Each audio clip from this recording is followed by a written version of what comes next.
Halo saudara-saudara, salam kasih dalam Tuhan Yesus Kristus. Kiranya damai sejahtera Allah bersama-sama dengan saudara-saudari dimanapun Anda berada. Dan kiranya sukacita saudara-saudari bertambah ketika Anda menyaksikan tayangan kami. Masih bersama dengan penyiar misteri dalam acara Wajah Allah. Kali ini kita akan membahas tema Allah yang memulihkan berdasarkan pembacaan Alkitab dari Yeremia 31 ayat 1 sampai dengan ayatnya yang ke-6. Saya akan membacakannya.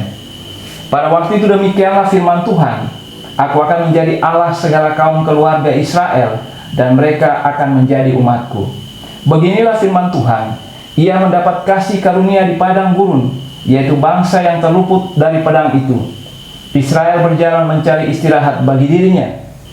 Dari jauh, Tuhan menampakkan diri kepadanya. Aku mengasihi engkau dengan kasih yang kekal, sebab itu aku melanjutkan kasih setiaku kepadamu. Aku akan membangun engkau kembali sehingga engkau dibangun, hai anak darah Israel. Engkau akan menghiasi dirimu kembali dengan rebana dan tampil dalam tari-tarian orang yang bersuka cita. Engkau akan membuat kebun anggur kembali di gunung-gunung Samaria. Ya, orang-orang yang membuatnya akan memetik hasilnya pula. Sungguh akan datang harinya bahwa para penjaga akan berseru di gunung Efraim, Ayo, marilah kita naik ke Sion kepada Tuhan Allah kita. Saudara-saudara, setiap orang pasti pernah melakukan kesalahan. Anda dan saya pasti pernah melakukan kesalahan, baik kesalahan kecil maupun kesalahan yang besar. Masalahnya ketika kesalahan itu besar dan dampaknya besar dalam kehidupan kita, membuat kehidupan kita menjadi kacau. Dalam keadaan yang kacau itu bisa saja kita merasa putus asa, kehilangan arah, tidak lagi memiliki harapan. Karena kita tahu bahwa kita tidak bisa lagi mengubah keadaan-keadaan hidup itu. Kita hidup, tetapi perlahan-lahan kita semakin tenggelam dalam keadaan-keadaan yang tidak mudah. Padahal kita ingin untuk keluar daripada kesulitan atau permasalahan itu. Bacaan tadi berbicara tentang bagaimana Allah dengan kekuatan dan kuasanya memulihkan Israel yang menyimpang daripada perjanjian, yang melakukan kesalahan yang fatal dan sebenarnya tidak lagi memiliki pengharapan dalam kehidupan karena telah melanggar perjanjian dengan Allah. Bayangkanlah apabila Anda melakukan perjanjian dengan seseorang, perjanjian dagang atau kontrak kerja atau apapun. Ketika Anda melakukannya, lalu kemudian Anda melanggar perjanjian itu, maka pasti ada sanksinya. Bayangkanlah, Israel melakukan perjanjian dengan Allah, Allah yang hidup, kuasa di atas segala kuasa, dan mereka melanggarnya. Bagaimana keadaan mereka? Bagaimana mereka berhadapan dengan Allah? Siapa yang akan membela mereka? Yang luar biasanya, dari bagian Alkitab ini kita melihat kasih setia Allah yang luar biasa, kasih setia Allah yang besar, yang bergerak untuk memulihkan keadaan Israel. Hal yang sama akan diberitakan kepada kita pada saat ini. Ketika kita mengatakan keadaan hidup saya sangat sulit, saya tahu saya melakukan begitu banyak kesalahan yang membawa saya kepada keadaan ini. Dan mungkin ketika Anda mendengarkan bagian pemberitaan firman Tuhan hari ini, Anda tengah putus asa karena tidak melihat jalan keluar. Allah yang memulihkan, itulah tema khotbah kita pada saat ini. Saudara-saudara, mungkin Anda pernah mendengarkan atau pernah menyanyikan pujian dari Kidung Jemaat nomor 40 yang judul aslinya adalah Amazing Grace, ditulis oleh John Newton. Judul lagunya dalam bahasa Indonesia Ajaib Benar Anugerah. Nah, John Newton punya kisah tersendiri mengapa dia menulis lagu itu. John Newton ketika dia meninggal di kuburannya, dia menulis bahwa seseorang yang tidak layak di hadapan Tuhan tetapi dipulihkan dan diberkati oleh Tuhan. Kisah hidup dari John Newton adalah kisah hidup yang tertuang dalam Kidung Jemaat nomor 40, Ajaib Benar Anugerah, menggambarkan betapa luar biasa anugerah kasih karunia Allah yang diberikan kepada dia. Dia pada usia 7 tahun, ibunya meninggal. Dia dibesarkan oleh ibunya dalam ajaran Kristen, dalam teladan yang baik. Tetapi ketika ibunya meninggal, dia kehilangan arah hidup. Dia lalu kemudian dibesarkan dalam sebuah pendidikan untuk menjadi pelaut. Dan dalam beberapa belas tahun ke depan dia menjadi pelaut. Dan dia meninggalkan segala ajaran yang baik yang pernah diajarkan oleh ibunya. Dia hidup dalam sebuah kehidupan yang moralitasnya tidak bisa dipertanggungjawabkan. Seks bebas, judi, bahkan dia terlibat dalam perdagangan manusia atau dalam perbudakan. Dia menjual budak-budak dan dia membawa kapal. John Newton dalam kehidupannya setelah dia melakukan begitu banyak hal yang menyimpang daripada ajaran ibunya tentang kebenaran, tentang nilai-nilai Kristen, dia ada pada suatu saat di sebuah kapal yang dia pimpin untuk menjual manusia atau menjual budak-budak. Pada suatu saat kapal itu akan masuk ke sebuah pelabuhan dan badai sangat dahsyat menerjang kapal itu, sehingga John Newton mengetahui sungguh bahwa pada saat itu kehidupannya diperhadapkan antara hidup dan mati. Entah mengapa tiba-tiba dia mengingat segala pengajaran yang diajarkan oleh ibunya, dan dia membandingkan dengan seluruh perjalanan kehidupannya, hal-hal yang dia lakukan. Lalu sampai di titik itu, dia digerakkan oleh kekuatan dan kuasa yang melampaui dirinya. Dia berlutut dan dia berdoa, dan dia mengatakan, Tuhan, kalau saya selamat dari badai ini, saya akan mengabdikan diri saya pada Tuhan. Tuhan mendengarkan doa dari John Newton. Lalu kemudian badai itu reda, dia bisa masuk ke pelabuhan dengan kapal dan dengan selamat tanpa kurang suatu apapun. John Newton kemudian melakukan janjinya yang luar biasanya. Tuhan mempertemukan dia dengan seorang perempuan yang saleh, yang membawa pengaruh yang besar, membantu dia bertumbuh secara rohani. Dia kemudian menjadi seorang hamba Tuhan. Sampai matinya, dia menjadi seorang hamba Tuhan yang setia. Dan di kuburannya tertulis, seorang yang tidak layak diselamatkan, hanya oleh kasih karunia diselamatkan.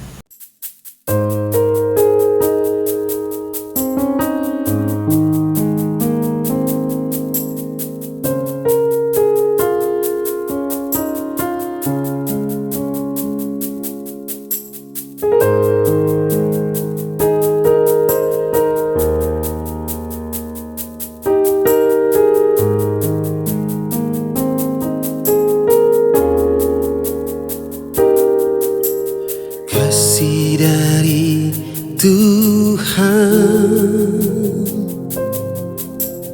kasih dari Bapa, takkan berkesudahan bagi diriku.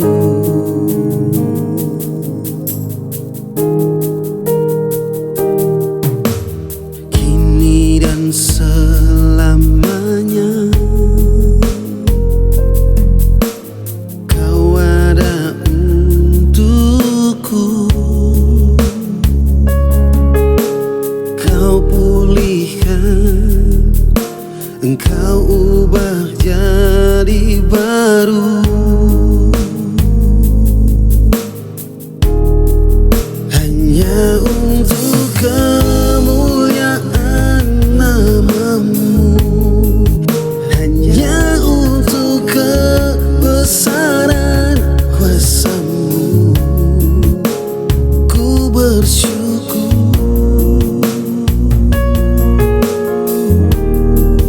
ku berterima kasih. Kau pulihkanku, Kau ubah menjadi baru, Tuhan. Hanya untuk kebesaran dan kemuliaan nama-Mu.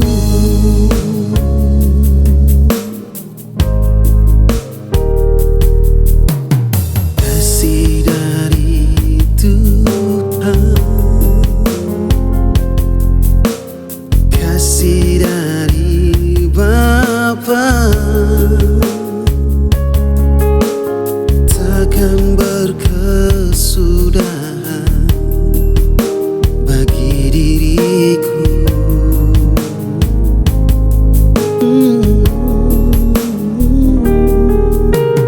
Kini dan selamanya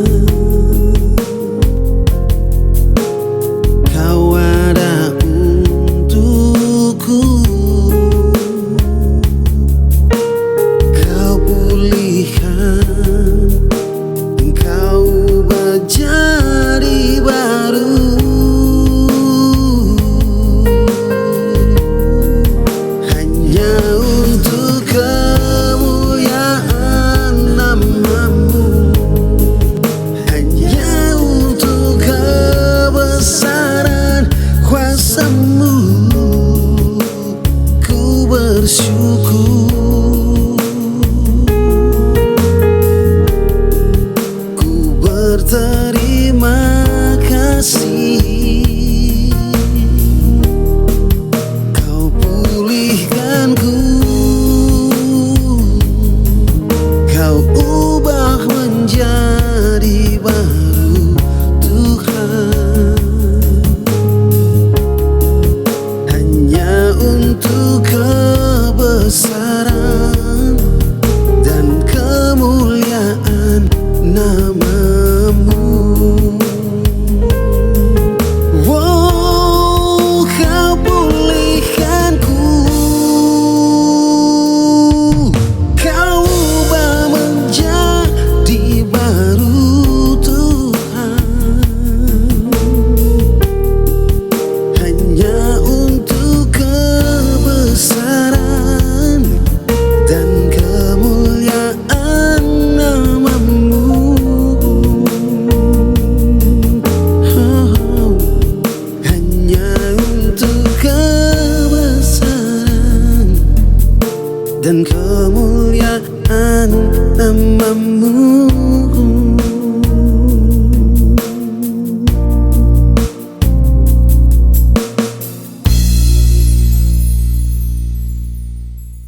Kasih karunia yang menyelamatkan yang ditulis oleh John Newton dalam Ajaib Benar Anugerah menggambarkan bahwa keselamatan yang dia alami semata-mata karena kemurahan Allah yang mengeluarkan dia dari kekacauan hidupnya, yang dia sendiri tidak bisa keluar dari sana, dari keadaan itu.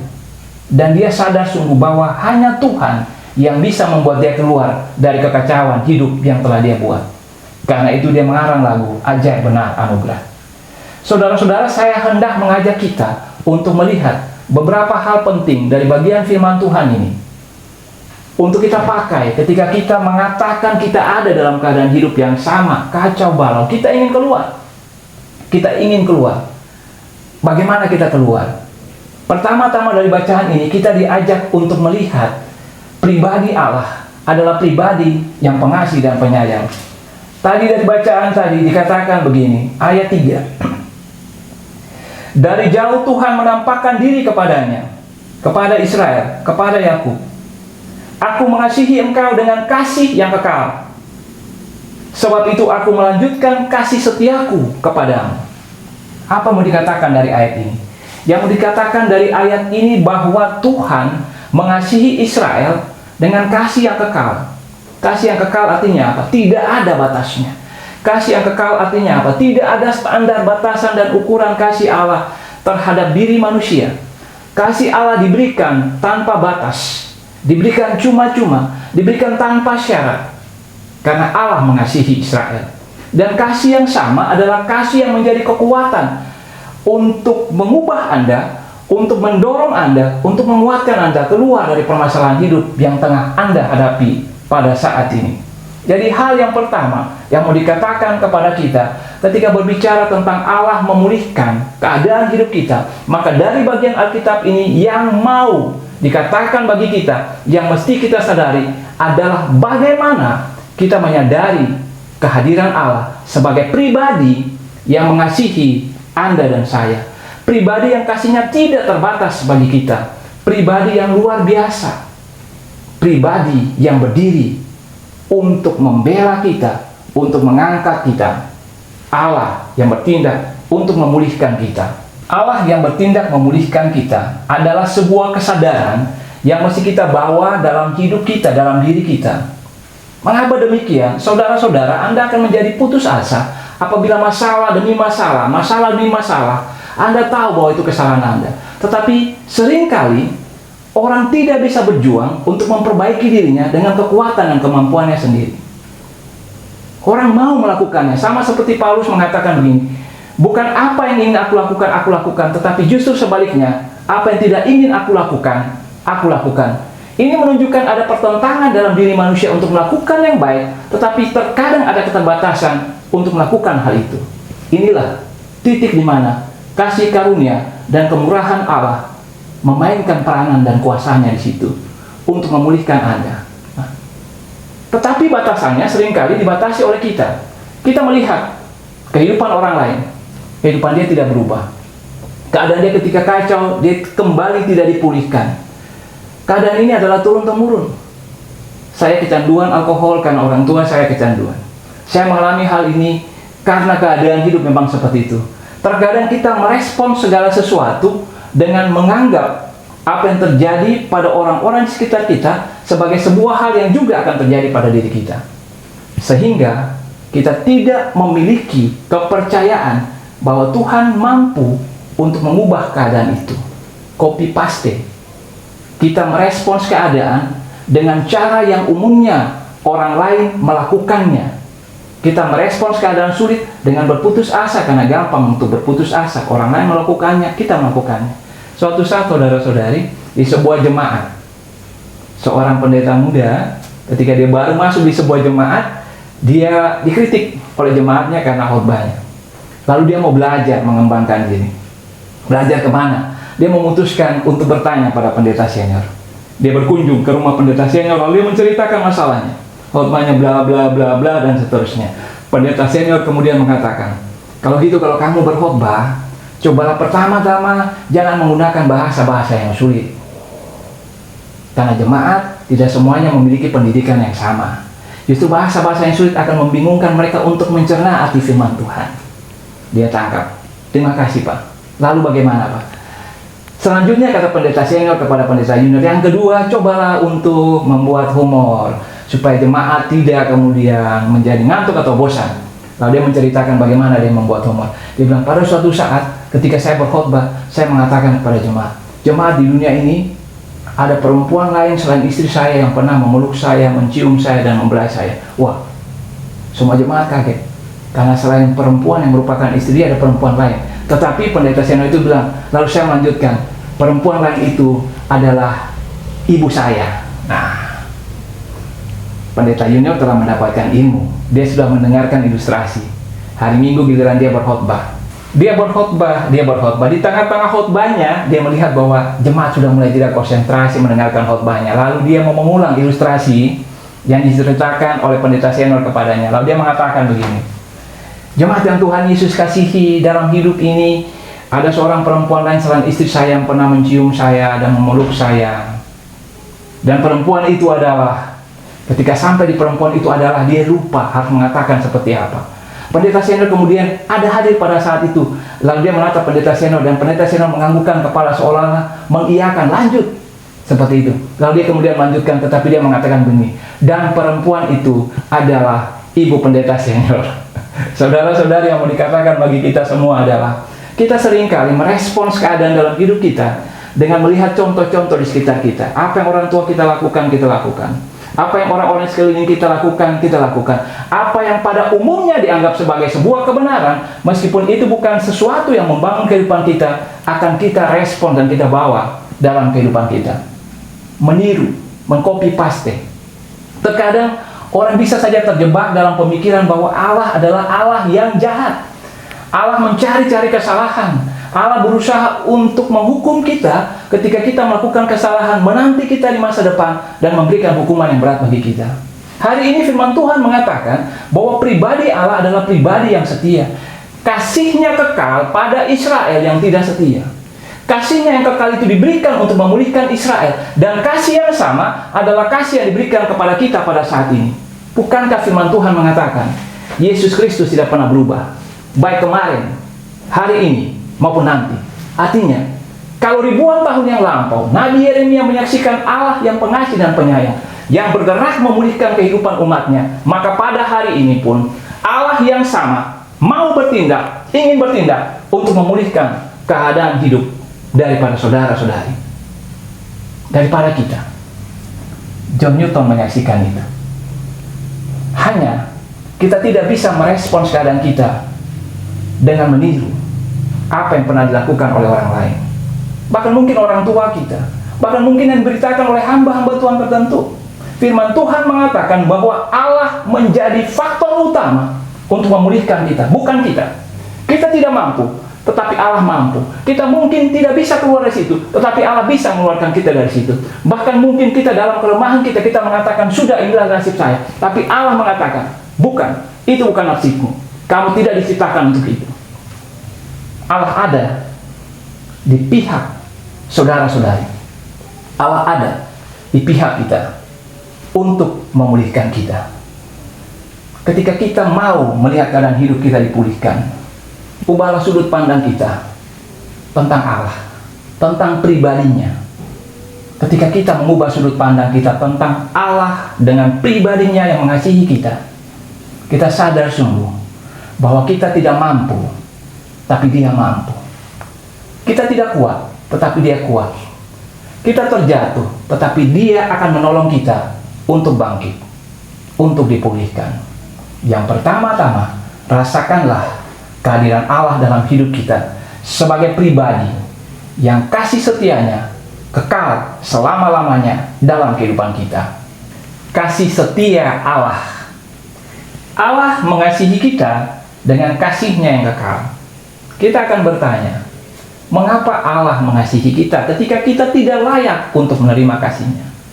Bapak, Ibu, Saudara-saudari, saya hendak menanyakan kepada orang tua yang waras dan mengasihi anak-anaknya. Karena ada orang tua juga yang tidak waras dan tidak mengasihi anak-anaknya. Tetapi bagi kita yang mengasihi anak-anak kita, ketika anak-anak kita ada dalam kandungan ibunya, apakah kita memperlakukan dia dengan baik?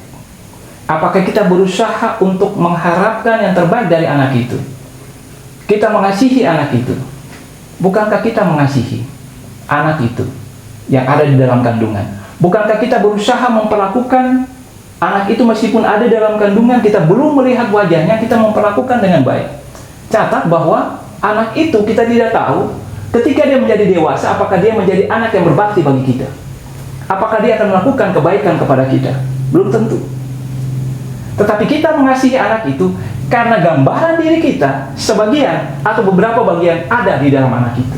Itu sebabnya menjadi alasan bagi kita untuk mengasihi anak yang ada dalam kandungan itu, yang kita tidak tahu kelak perbuatannya kepada kita seperti apa. Bayangkanlah Allah. Kenapa Allah mengasihi Anda dan saya?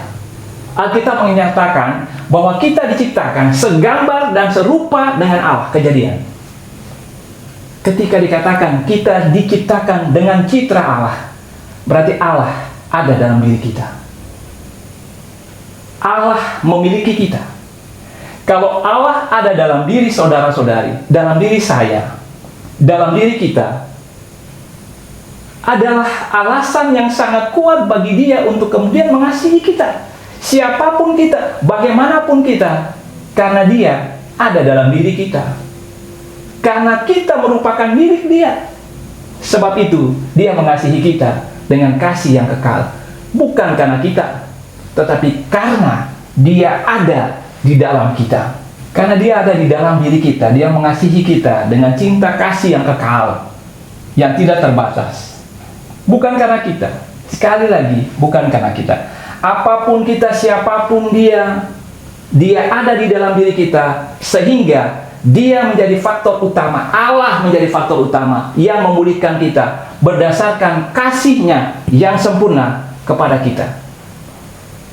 Tindakan-tindakan kita memang berpengaruh terhadap hidup kita, tetapi tidak berpengaruh pada sikap Allah yang sekali mengasihi kita, tetap mengasihi kita, yang sekali menyatakan, anakku yang kukasihi, terus dipertahankan dan tidak pernah bergeser. Tidak pernah kemudian Dia mengubah hal itu. Pada saat ini, ketika saudara-saudari mendengarkan khotbah ini, percayalah bahwa kasih setia Allah itu tidak diperuntukkan hanya bagi Israel. Tidak diperuntukkan bagi 1-2 orang berdasarkan kekuatan, kemampuannya, atau kehebatannya, atau fisiknya, atau jabatannya, tetapi diperuntukkan kepada kita semua. Terima kasih karunia itu. Allah tengah bertindak untuk memulihkan kehidupan saudara-saudari. Allah bergerak untuk melakukannya karena Dia sendiri mau melakukannya untuk saudara-saudari.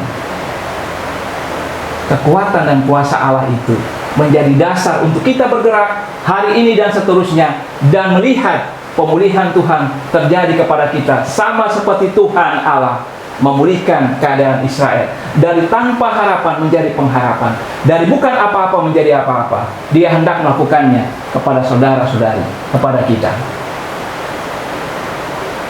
Tuhan memberkati kita. Puji Tuhan, Tuhan memberkati kita. saudara-saudari, kita akan mengakhiri edisi Wajah Allah dalam tema Allah yang memulihkan. Kami berharap saudara-saudari diberkati oleh Tuhan, dan kami percaya saudara-saudari telah diberkati oleh Tuhan. Terima hal itu sebagai sebuah hal yang telah Anda dapatkan pada saat ini. Tuhan memberkati kita semua. Tetap doakan kami supaya kami tetap bisa menjadi berkat bagi banyak orang dan memuliakan Tuhan. Sampai jumpa kembali bersama dengan Peniel Misteri dalam acara Wajah Allah.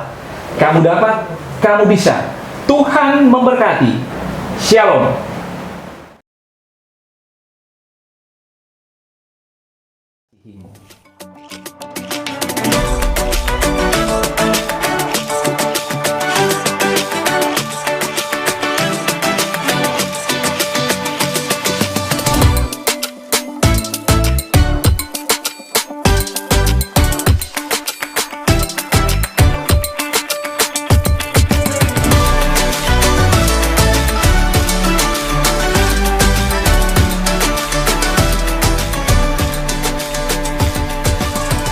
Bersama Peniel Ministry.